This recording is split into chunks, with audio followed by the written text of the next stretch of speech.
Welcome to the Parsha Perspective. Each week, we will delve deep in a weekly Torah portion to find a practical and insightful way to enhance your daily life.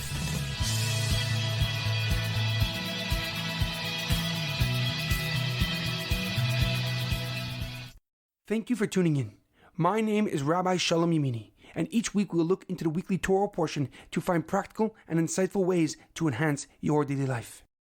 This week's Parsha Perspective is in loving memory of Shlomo ben Edward and Edward ben Ephraim. May their souls be uplifted and may their memories be a blessing for their families. This week's Parsha Perspective is in honor of the complete and speedy recovery of Shaul ben Brita, Sason ben Tzal ben Batya, and Yerachmiel Daniel ben Tova Basha. Please check out ParshaPerspective.com to download a PDF version of this podcast to read at your Shabbos table. This week's Torah portion is Parshas Veschanan. I want to bring to your attention two very special points about this Shabbos. This Shabbos is known as Shabbos Nachamu, the Shabbos of comforting. This name is for this week's Haftarah, the reading from the prophets, which is the first of 7, where God comforts us for our pain and suffering. The prophet Yeshayahu reassures us that God has not forgotten us, heaven forbid. And the Haftarah begins with Yeshayahu telling the Jewish nation, Nachamu, Nachamu Ami, Yomer Hashem, comfort, O comfort my people, says your God. May we experience this comfort, reassurance, and the ultimate redemption speedily in our days. This Shabbos is also the 15th of Av, an extremely joyous and happy day in the Jewish calendar. The Talmud in Tainus writes that Rabban Shimon ben Gamliel, the leader of the Jewish nation following the destruction of the second Beis Hamikdash, he writes, Lo hayu yamim tovim liYisrael kechamisha asar ba'av uchi yom HaKippurim. There are no days in the Jewish calendar as good and happy as Yom Kippur and the 15th of Av. He explains that on the 15th of Av, the Jewish people were finally allowed to marry people from other tribes. At the end of the book of Bamidbar, in Parshas Maseh that we read just a few weeks ago, Moshe said that people can only marry others from their own tribe. However, that law was withdrawn after the Jewish nation conquered and settled in the land of Israel. And may we merit to celebrate only happy and joyous occasions with our family, friends, and the entire Jewish nation. Our Parsha begins with Moshe Rabbeinu continuing his final address to the Jewish nation. He recounts how he begged God to let him enter the land of Israel, but God refused his request. Instead, he was instructed to climb a mountain where he would see the land of Israel from afar. Moshe Rabbeinu then implores with the Jewish nation to cherish the Torah and value its wisdom. He reminds them that they are God's chosen people and the only nation he revealed himself to. Moshe then repeats the 10 Commandments, the Asher Dibros, to emphasize the fact that God's covenant with us at Mount Sinai is applicable for all of time. However, a question comes to mind. After praying to God 515 times to enter the land, God said to Moshe, stop asking for that specific request. Instead, God told him to head up a mountain to see the land from a distance. But why would God tease Moshe by commanding him to see the land and the only ground he truly wanted to step on from a mountaintop? Furthermore, the Pasuk writes that Moshe should look in each direction to the west, north, south, and east to gaze upon the entire Israel. But Moshe was on the shores on the bank of the Yarden River, the Jordan River, which is in the east. And yet he's also commanded to look in the east. Why was Moshe told to essentially look behind him when Israel was west and directly in front of where he was standing? The Yar Chaim HaKadosh, Rav Chaim Ibn Attar, a Moroccan commentary and Kabbalist, answers these questions by explaining that God was actually comforting Moshe by having him look at the land. God was telling Moshe that whatever he hopes to achieve by entering Israel, he can obtain by just seeing it.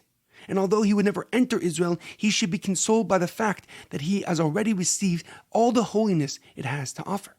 The Or HaChaim continues that since Israel is inherently spiritual and holy, there is a spiritual and holy component to seeing the land. He reasons that even if Moshe would go high up a mountain, he can only see so far. And therefore God told him, go up Pisgah, the name of the hilltop, and lift your eyes, meaning Moshe should look as far as he can physically, then look upwards to God to visualize the rest of Israel. And this godly vision was a 3D-like image that incorporated all 4 directions. However, the Rabbeinu Bachaya, Rav Bachya ben Asher, a Spanish commentary, gives a deeper and more profound explanation. He writes that Moshe was told to look at Israel, immediately following him being denied entry to appreciate how far he has come. When Moshe was given the job as the leader, he went to the Jewish nation who were enslaved by Paro and broken inside. They were mentally exhausted and physically depleted, but most importantly, spiritually unaware.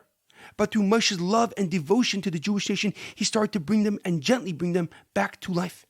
He began by letting them know that their Father in heaven has not forgotten them and they will now be redeemed. He showed them God's retribution against the Egyptians for enslaving his chosen people.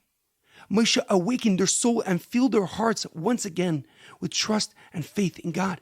He split the Yam Suf, the Sea of Reeds, so they can pass through and experience one of the most powerful miracles in our history. He led them to Har Sinai, to Mount Sinai, and brought down God's wisdom so they can fulfill their mission of illuminating the world with God's presence.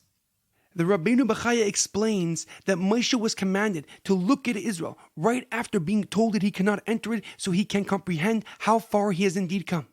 He was told to look in the three directions in front of him, but then behind him, so Moshe could recognize and realize that he has actually fulfilled his mission. He has led the Jewish nation out of Egypt to the Promised Land. He has taken a once broken people and transformed them into a proud and flourishing nation.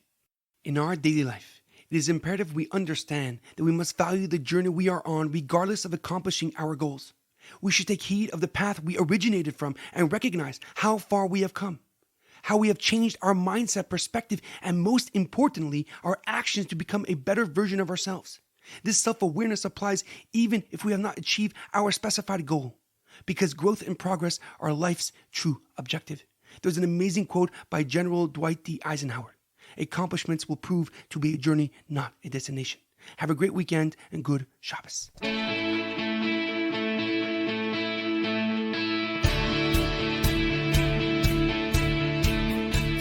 Thank you for tuning in to the Parsha Perspective.